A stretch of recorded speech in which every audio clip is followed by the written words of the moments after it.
Good morning everyone. जैसा कि आप लोग देख पा रहे हैं, सीडीपी का मैराथन क्लास लेके आए हुए हैं। आपके सामने झारखंड टेट है और उम्मीद है कि इस वीडियो से आपको कम से कम 10 क्वेश्चन एग्जाम में जरूर देखने को मिलेगा। तो इस वीडियो को बार बार आप लोग देखेंगे और इसको आप नोट डाउन करेंगे। पहला आपका देखिए पॉइंट है, विकास एक कैसी प्रक्रिया है। विकास एक सार्वभौमिक प्रक्रिया है जो जन्म से लेकर जीवन पर्यंत तक अविराम रहता है। मतलब जीवन पर्यंत तक क्या रहता है, ये चलते रहता है। दूसरा पॉइंट है, विकास मात्रात्मक और गुणात्मक परिवर्तन दोनों होता है। एग्जाम में पूछेगा विकास परिवर्तन होता है। मात्रात्मक का मतलब भार में परिवर्तन, गुणात्मक मतलब उसके जैसे मानसिक विकास, ये सब हो जाएगा गुणात्मक में। तो विकास मात्रात्मक गुणात्मक दोनों परिवर्तन होता है। तीसरा पॉइंट, वृद्धि में केवल मात्रात्मक परिवर्तन होता है। मतलब वृद्धि जैसे बाल बढ़ रहा, शरीर का वजन बढ़ रहा, लंबाई बढ़ रहा, चौड़ाई बढ़ रहा, तो ये हो गया वृद्धि। विकासवाद का प्रसिद्ध सिद्धांत किसने दिया था? तो चार्ल्स डार्विन ने दिया था। और इसके पुस्तक का भी नाम पूछ लेता है। On the origin of species पुस्तक के लेखक कौन है? चार्ल्स डार्विन है। तो इसी पुस्तक में बताया था विकासवाद का प्रसिद्ध सिद्धांत कौन दिया था? चार्ल्स डार्विन ने। फिर नेक्स्ट है छठा पॉइंट, विकास की अवस्थाएं। देखिए गर्भावस्था यानी कि गर्भाधान से लेकर जन्म तक, इसको बोलते हैं गर्भावस्था। अब शेषवावस्था देखिए जन्म से लेकर 2 वर्ष या 0 से लेकर 2 वर्ष। तीसरा पॉइंट है, बाल्यावस्था को 2 भाग में बांटा है, पूर्व बाल्यावस्था और उत्तर बाल्यावस्था। तो पूर्व बाल्यावस्था का स्टेज हो जाएगा 2 से 6 वर्ष और उत्तर बाल्यावस्था 6 से लेकर 12। तो इस स्टेज को पूछा जाता है। और किशोरावस्था हो जाएगा 12 से लेकर 18 वर्ष और प्रौढ़ावस्था हो जाएगा 18 से अधिक।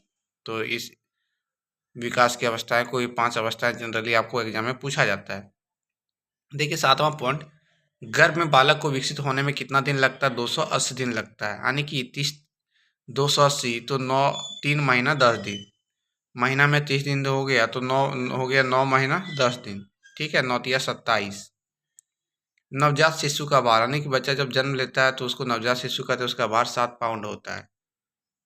मस्तकाधोमुखी विकास सिर से पैर की ओर होता है। एग्जाम में पूछेगा बच्चों का विकास कैसा होता है? सिर से पैर की ओर। 10वां पॉइंट बहुत बार पूछ चुका है। देखिए आधुनिक मनोविज्ञान का जनक, या पूछ देगा मनोविज्ञान का जनक कौन है? विलियम वुंट ने।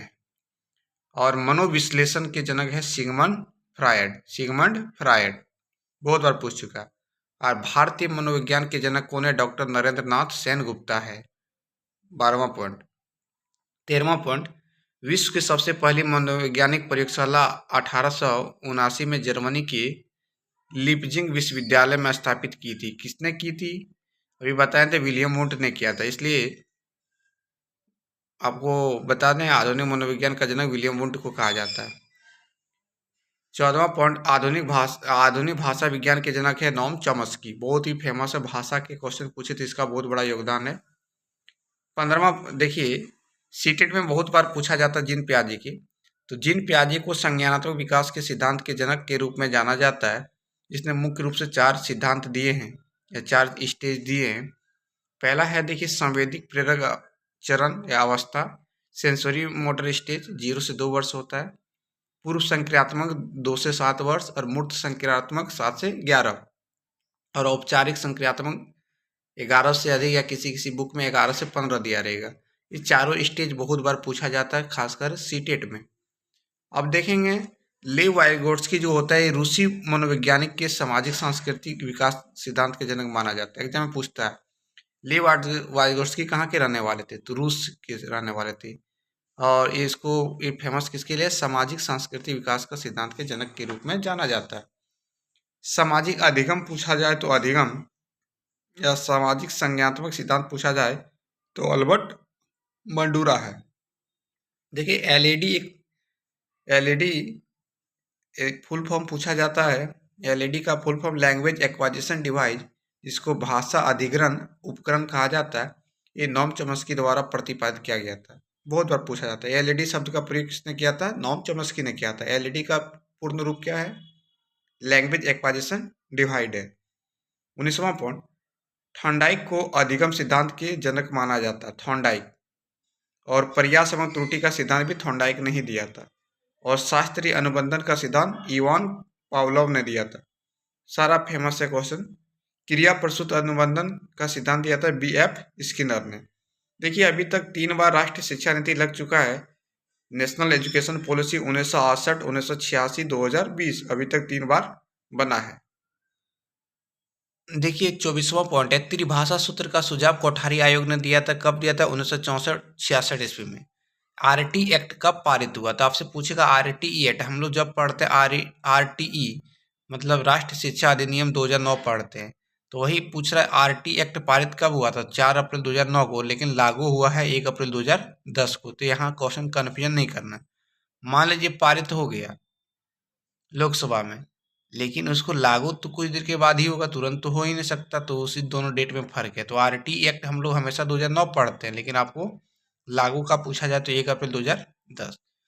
और RT के तहत ही भारत में 6 से लेकर 14 वर्ष की आयु तक बच्चों को मुफ्त और अनिवार्य शिक्षा का प्रावधान रखा है। किस आर्टिकल में? आर्टिकल 21A में। देखिए NCF 2005 भारत में अब तक चौथा राष्ट्रीय पाठ्यचर्या रूपरेखा है, जो हम लोग NCERT पढ़ते हैं। और NEP 2020 का प्रणाली क्या है इसका? 5+3+3+4। 5 का अर्थ होता है 3 साल प्री स्कूल के लिए और 2 साल पहला और दूसरा कक्षा के लिए। फिर दूसरा 3 का अर्थ होता है तीसरा, चौथा, पांचवा कक्षा के लिए। 3 साल फिर उसका अर्थ होता है छठा, सातवां, आठवां कक्षा के लिए। और लास्ट का 4 साल का अर्थ होता है 9वां, 10वां, 11वां और 12वीं कक्षा के लिए। तो 5+3+3+4 पूछा जाता है। देखिए NEP 2020 कब लागू हुआ? तो सभी को पता है 29 जुलाई 2020 को लागू हुआ। और इसमें अध्यक्ष कौन थे? डॉक्टर कस्तूरी रंजन। NEP 2020 लागू करने वाला पहला राज्य। देखिए राज्य में 2 हो जाएगा। प्राइमरी लेवल पे पहला पूछा जाए तो उत्तराखंड मारेंगे, और उच्च शिक्षा में पूछा जाए तो MP। तो उत्तराखंड 2022 में किया था, लेकिन MP 2021 में। तो दोनों अलग अलग है। प्राइमरी का मतलब 1 to 5 और उच्च शिक्षा मतलब हायर एजुकेशन में। अब देखिए थॉर्नडाइक का प्रमुख नियम। तो थॉर्नडाइक ने प्रमुख का 3 गो नियम दिया था। तत्परता का नियम, अभ्यास का नियम और प्रभाव का नियम। और गौण नियम में 5 नियम दिया था। पूछता थॉर्नडाइक का प्रमुख नियम कितना है? तो आप लोग जवाब देंगे 3। और गौण नियम कितना होता है? गौण मतलब दूसरा नियम 5 होते हैं। बहु प्रतिक्रिया का नियम, अभिवृत्ति का नियम, आंशिक क्रिया का नियम, बहु अनुक्रिया का नियम और सहचारी हस्तांतरण का नियम। ये 5 नियम है। देखिए एक वर्ड है बहुबुद्धि का सिद्धांत। तो बहुबुद्धि का सिद्धांत हार्वर्ड गार्डनर ने दिया था। और एक फॉर्मूला होता है IQ, intelligence quotient equal to mental age by chronological age into 100, MA/CA into 100, मानसिक आयु बाय वास्तविक आयु गुना 100। इस सूत्र को दिया था अस्टन द्वारा, ये सूत्र दिया गया था। देखिए गार्डनर ने बुद्धि को 9 प्रकार बताया है। शाब्दिक भाषाई बुद्धि, तार्किक गणितीय बुद्धि, स्थानिक बुद्धि, शारीरिक गतिक बुद्धि, संगीतात्मक बुद्धि, अंत व्यक्तित्व बुद्धि, ये 1983 में दिया था। अब प्रकृतिवादी बुद्धि 1998 में दिया, तो अस्तिवादी बुद्धि 2000 में दिया था। तो आपसे पूछ सकता है हार्वर्ड गार्डनर ने 9वां बुद्धि अस्तिवादी कब दिया था? तो 2000 ईस्वी में। ये तीनों फेमस है लास्ट का। देखिए एक क्वेश्चन बहुत बार पूछ चुका। एक कारक का सिद्धांत किसने दिया था? बिने ने दिया था। द्विकारक का सिद्धांत और त्रिकारक का सिद्धांत स्पीयरमैन ने दिया था। समूह कारक का सिद्धांत थर्स्टन ने दिया था। और बगल में और है बहुकारक का सिद्धांत थॉर्नडाइक ने दिया था। तरल और ठोस का सिद्धांत केटल द्वारा दिया गया था। बुद्धि का त्रियामी सिद्धांत, जिसको 3D थ्योरी बोलते हैं, JP गिलफोर्ड द्वारा दिया गया था। इसका कारक इसमें है 4 गुना 5 गुना 6, 120 कारक। फिर बाद में बढ़ गया 150 हो गया, और अभी वर्तमान में 180 है। तो लेकिन ज़्यादा फेमस आपसे 120 वाला देगा ऑप्शन में। प्राथमिक उच्च विद्यालय में देखिए माध्यमिक या उच्च प्राथमिक बोल सकते हैं, उसमें शिक्षक और बच्चों का अनुपात कितना है? यानी 35 बच्चा पे 1 शिक्षक, 35:1। और प्राथमिक में 30 बच्चा पर 1 शिक्षक। ये किसके तहत ये रखा गया है बात को? RT 2009 के तहत। नैतिक विकास का सिद्धांत किसने दिया था? कोहलबर्ग ने नैतिक विकास का 3 अवस्थाएं को दिया गया था। और जिसका IQ समान है 90 से 110 को बोलते हैं समान।